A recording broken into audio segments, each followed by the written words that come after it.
Well, hey there, everyone. Welcome back to another episode of the Island Church Weekly Podcast. I'm your host, Matt Lombardi, joined as always by Pastor Will. Pastor Will, how you doing today? Great day, Matt. Hope you're doing well. And it's been a great week already for us, and it's just been some good things. Looking forward to the weekend with our people. So it's good. Yeah, absolutely. Well, speaking of the weekend, how was last week in Island Church? Well, it's another good weekend for us. This is our second week, I guess, of our early service, 8:45 Yeah, service, yeah, and so again, well attended. And I'm sure this fits the schedule of some people a little bit better, and so that's a good thing.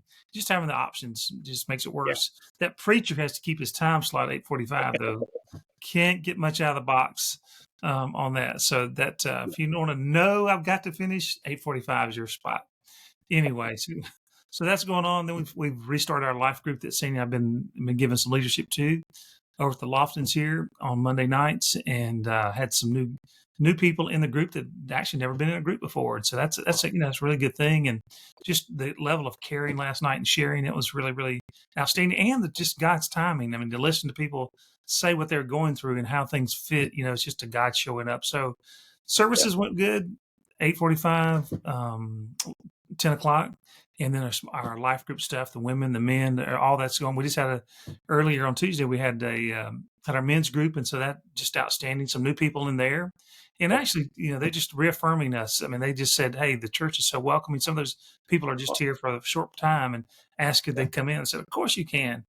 And so they said, you've got something. They told the other guys in there, wasn't speaking to me, told the whole group, said, you guys got really something good going on here. And That's so awesome. we get a little bit more space and we keep getting the word out. Yeah. God keeps moving and people keep responding. We have to respond. I Yeah. look forward to our future. It's a good thing. So this is a good week, and I've got a new series Yep. dealing with still kind of this whole idea for the theme of this year is pursuing God and pursuing Yeah. His kingdom and pursuing His ways. And this week we talked about having life giving relationships. So I'll probably spend about 4 weeks talking about life giving relationships. What does it mean? Relationships can be a pain, Yeah. and they can be, bring some of life's greatest joys. And so how do you do this in a church family, or you do this in your own family or a business? And these principles will work anywhere you are. And so we're in the middle of that. So started that this past week. So it's a Awesome. good Sunday all the way around, Matt. It was a Awesome. good one. Awesome. I think we should start telling folks that the 8:45 service is like the theatrical cut of the sermon. And if you come to the later service, you get the extended director's cut of the sermon, where it's all the deleted scenes, all the extra little stuff that has a little bit longer runtime, but you got the extra little nuggets in there. That's right. Uh, I get well, another how idea did between services, and so I got to add it in there. So exactly that's where the director gets to kind of come in and make a few tweaks here and there on his own cut of it. So, Pastor Will, what are some things kind of coming up in the life of the church? well, Matt, we're making preparations for Easter. That's the biggest thing out in front of us. The sunrise service on the Sunday, and on Saturday preceding that, we've got the Easter egg hunt. Some of our people have not been a part of that, but we'll have 200 kids, maybe 250 kids. We'll have games. It's not just the Easter egg hunt. We're going to do games, and we'll have the fire department out there. We'll have 6 or 7 games maybe set up. We'll do some family kinds of things, and then some individual things for kids. We've got tents and chairs and music, and the fire department puts out.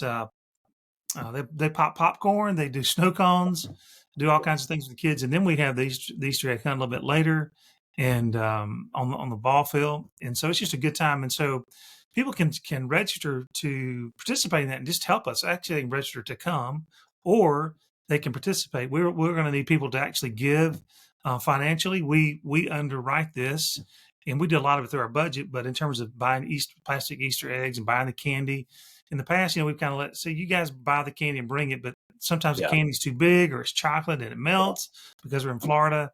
So we just ask Yeah. people, hey, if you want to contribute to this, but we've got an an Easter bunny that we take Yeah. pictures with, a guy in our church, and it's just a fun day. Totally. It's a big event in the life of our church, and then the sunrise service the next morning. We turn around, we gather up at 4:30 in the morning, head to Fort DeSoto to set up Yeah. lights, soundboard, staging, everything. And both those days, it's exhausting by Sunday afternoon, but Yeah. we'll have really reached and touched a lot of people. And certainly appreciate Excellent. you and Stacy and all the work you guys are doing with promoting that and getting the word out. And so people can get engaged with that. So Teresa Lofton is typically having tables set up after our services on Sunday morning. People can register and say, well, I don't know a lot of people. This is a great way to pitch Yeah. in, get to know some people. It's not too strenuous, and it's a good thing. It's just a lot of fun, and it'll be well organized. Tom and Jane Crick will be helping us with that. Tom's just a master at organizing too, and so it's going to be a good day for us. So that's kind of what's out in front. We certainly want Awesome. to encourage people towards membership and Yeah. serving and get involved in a life group, and those are different ways that people can get involved in the future. But the big deal right now is that sunrise service in the Easter egg hunt. Awesome. And so what we like to ask every week, what's a way that folks can be praying for the church this week? I know there's some conversations happening around building. So what's a way people can be praying for the church? Well, there's been pretty quick development in terms of our building. We met with the architect last week, like on a Tuesday. By Friday, we had new drawings. And we're still in the early drafts. We're still working through the various details. But one of the ways that people can pray about that is simply to pray that we need a little more land out in front of us toward TD Bank. We're trying to make it work on our property. But if we could just get even 30 feet or 40 feet, that would really help us get all the spaces. We have so much planned in terms of ministry inside this facility. I mean, it's going to radically enhance our ability to minister our church family and to reach in our mission field. And so we have some different options. We either got to get a little bit more land from TD Bank in front of us or Frontier behind us to build on. That's an option. Or we can wrap an L, where right now we're talking about either being on the north side or south side, but right now the north side with a almost 100-foot building by about 60, something like that, 65, 70. And we still need some additional space because we're trying to do in that space there. So if we don't get some additional land, we can pull across the front and make an L, which is going to radically change our front of our church in terms of our church building. Remember, we're building, we're the church. So the people can just pray that we just find favor, that we would listen to God, and that we'd find favor with people in terms of what's needed here. And again, this is not trying to make our lives more comfortable, and it really is about us engaging more of the next generation and to serve our current generations as well. And I'm extraordinarily excited even about the plans we have now, the enhancement it would be. We're using our building right now very well. We're using it with great stewardship to touch people and reach out. And this is going to radically help. So they can just pray that TD Bank will be open. We'll get to the right person, our real estate person, or either Frontier, or maybe even both. And if not, we'll have to make a decision. Do we just build one phase and not pull across the front of our building on the second floor? Or do we just hold off and wait for the future to maybe get some land? So they can pray about that. That'd be good.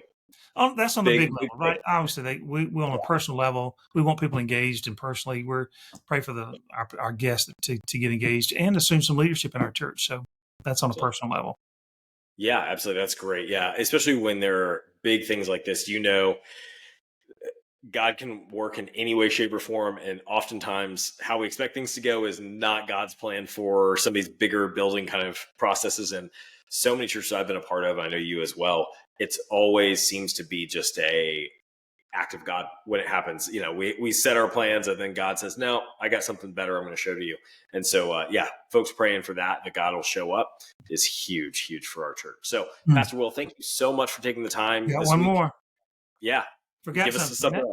Forgot something because you mentioned God. That's so right, Matt, because God's entrusted resources to people. And sometimes whether it's money or houses or a connection or something, but the church really needs to own a pastorium. What is a pastorium? It's basically a church-owned home that it continues to use, and it makes it available to, it could be its pastor or it could be associate pastor, whatever situation might be. And they could even pay rent to be in the home.